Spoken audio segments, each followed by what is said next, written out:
ഇപ്പൊ ഇത്രയൊക്കെ ഉള്ളു മോനെ. പഴയ കാലത്തൊക്കെ കുഞ്ഞിയുടെ മോന് ഇതേനെ വലിയ സദ്യ അമ്മേ. അതൊക്കെ പണ്ട്. ഇപ്പൊ നീ വലിയ പ്രഭുവല്ലേ. ഞാൻ ഇപ്പോഴും പഴയ ശംഭു തന്നെ. അന്ന് ഞാനും നിന്റെ കൂടെ വന്നിരുന്നെങ്കിൽ. ഓരോരുത്തർക്ക് ഓരോന്ന് വിധിച്ചിട്ടുണ്ട് മോനെ. വെറുതെ എന്തിനാ വിധിയെ പഠിക്കുന്നത്? അച്ഛൻ ഭാഗവതരായിരുന്നു. അതുകൊണ്ട് 4 ലക്ഷം പഠിക്കുന്നതിന് പകരം സംഗീതം പഠിപ്പിച്ചു. അച്ഛൻ മരിച്ചപ്പോൾ വച്ചിട്ട് പോയ ആ തമ്പുരു മാത്രം ഇന്ന് ബാക്കിയുണ്ട്. അത് വിറ്റാൽ ഒരു നേരത്തെ ആഹാരത്തിനുള്ള വക പോലും കിട്ടില്ല. അതിനെന്താ, ദൈവാനുഗ്രഹം കൊണ്ട് ഒക്കെ നല്ലൊരു ശബ്ദം കിട്ടിയിട്ടുണ്ടല്ലോ.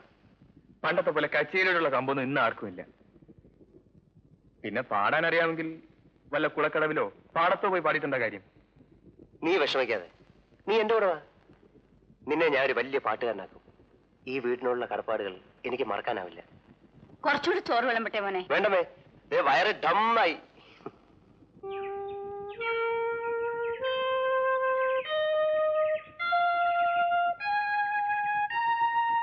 ഇവരാണ് ജപ്തി നോട്ടീസ് അയച്ചിരിക്കുന്നത്.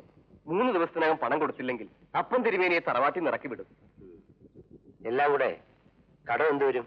30,000 രൂപ ഇപ്പൊ കൊടുത്താൽ തൽക്കാലം രക്ഷപ്പെടാം. ഈ രാമൻ നായര് അവിടുത്തെ കഷ്ടപ്പാട് കണ്ടപ്പോ കിട്ടുന്ന വിലയ്ക്ക് തറവാട് വിറ്റ് കാര്യം നടത്താൻ ഞാൻ തിരുമേനിയെ സമ്മതിപ്പിച്ചിട്ടുണ്ട്.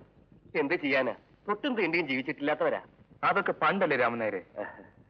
ആന മെലിഞ്ഞാലും തൊഴുത്തിക്കെട്ടാൻ പറ്റുമോ?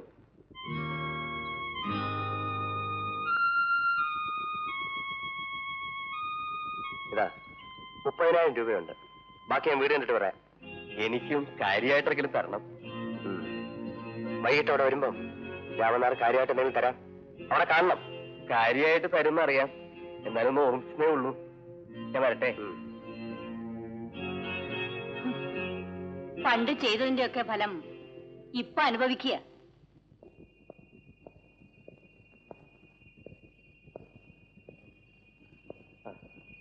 പ്രതീക്ഷിച്ചു നിൽക്കുകയായിരുന്നു. തിരുമേനി അകത്തുണ്ട്.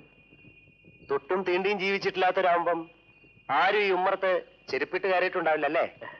ഞാനിപ്പോഴും കയറാറില്ല.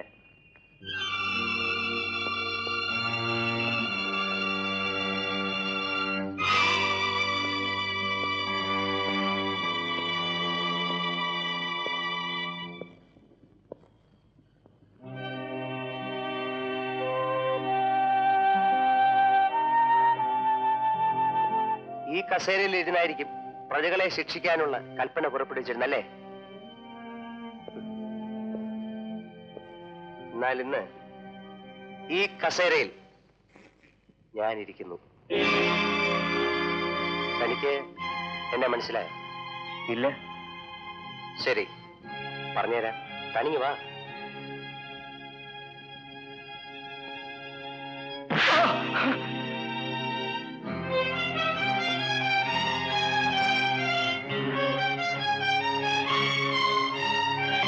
തനിക്ക് എന്നെ അറിയില്ല അല്ലടാ പട്ടി.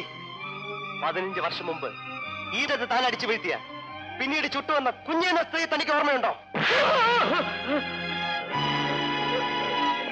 അന്ന് എന്റെ കാല് പിടിച്ച് എന്നെ തല്ലല്ലെന്ന് പറഞ്ഞോ ആ സ്ത്രീയുടെ മകനെ ഓർമ്മയുണ്ടോ?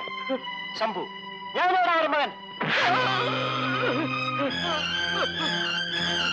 അന്ന് എന്റെ കുടിലിൽ കിടന്ന് എന്റെ അമ്മ കത്തിച്ചാരാവെന്ന് കണ്ട് നീയും നിന്റെ തിരുമേനിയും തട്ടഹസിച്ചു. ഇന്ന് രാത്രി ഈ വീട് കത്തിക്കാളുന്ന കണ്ട് ഞാൻ അട്ടഹസിച്ചിരിക്കും. മോനെ,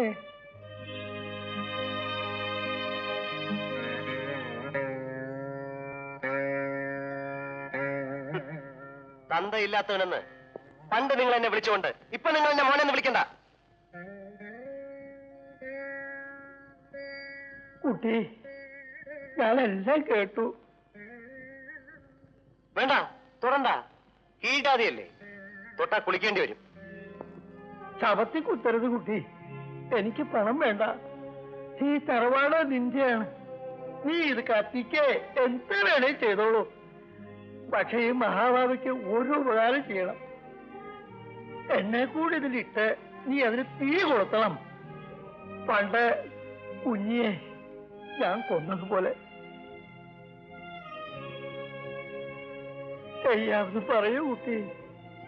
നീ ഇത് ചെയ്യില്ലാച്ചാൽ മരിച്ചാലും എന്റെ ആത്മാവിന് ശാന്തി ഉണ്ടാവില്ല. ശാന്തി ഉണ്ടാവില്ല. ശാന്തി ഉണ്ടാവില്ല.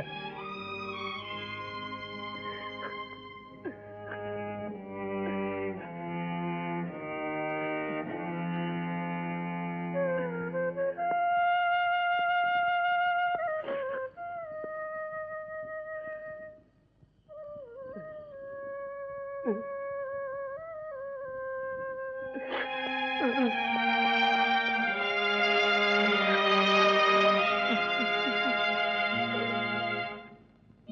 ഒന്നും കൊണ്ടും വിഷമിക്കണ്ട. ഇവൻ എന്റെ കൂടെ വരുന്നത്. ഇവൻ എന്നെ വിട്ട് പിരിഞ്ഞ് ഇതുവരെയും ജീവിച്ചിട്ടില്ല. ഇവന്റെ അച്ഛനുണ്ടായിരുന്നെങ്കിൽ ഇതൊന്നും. പിന്നെ നിന്റെ കൂടെ ആയതുകൊണ്ട് എനിക്ക് സമാധാനമുണ്ട് പോലെ. ഞാൻ പോട്ടെ അമ്മേ. പോയിട്ട് വരാമെന്ന് പറ പോലെ. പോയിട്ട് വരാം.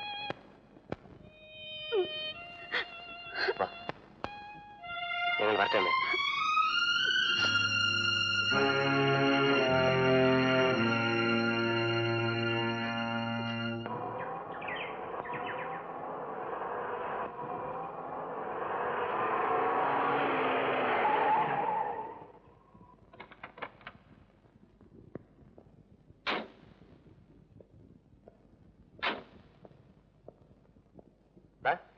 ഇത് അമ്പലവും പള്ളിയൊന്നും അല്ല തൊട്ട് നമസ്കരിക്കാൻ. ചെരുപ്പല്ലായിട്ട് കയറിക്കോ. വാ.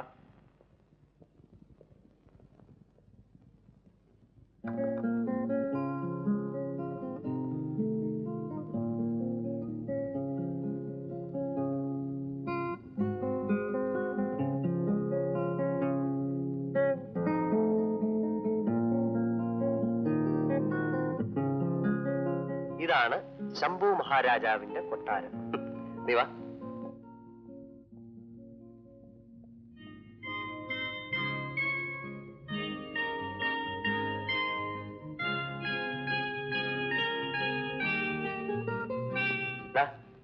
ഞാൻ പുറത്തേക്ക് പോകുന്നു.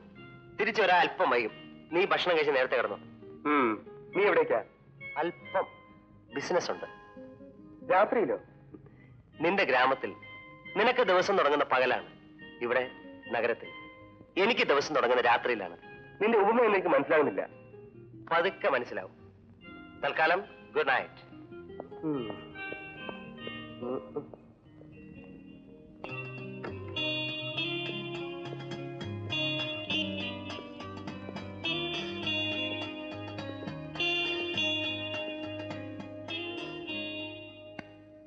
നീ ഊണ് കഴിച്ചില്ലേ? നീ വരട്ടെന്ന് കരുതി. ഞാൻ വരുന്നത് വരെ കാത്തിരിക്കാൻ നീ ആരാ? എന്റെ ഭാര്യയോ?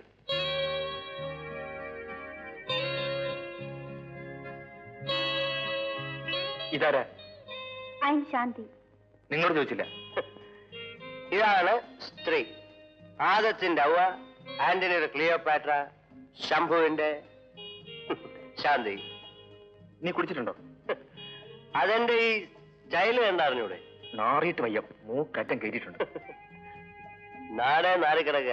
പിന്നല്ലേ കള്ള്. നിന്നോട് ഇപ്പോഴൊന്നും പറഞ്ഞിട്ട് കാര്യമില്ല. പോടാ. Good night. വാ.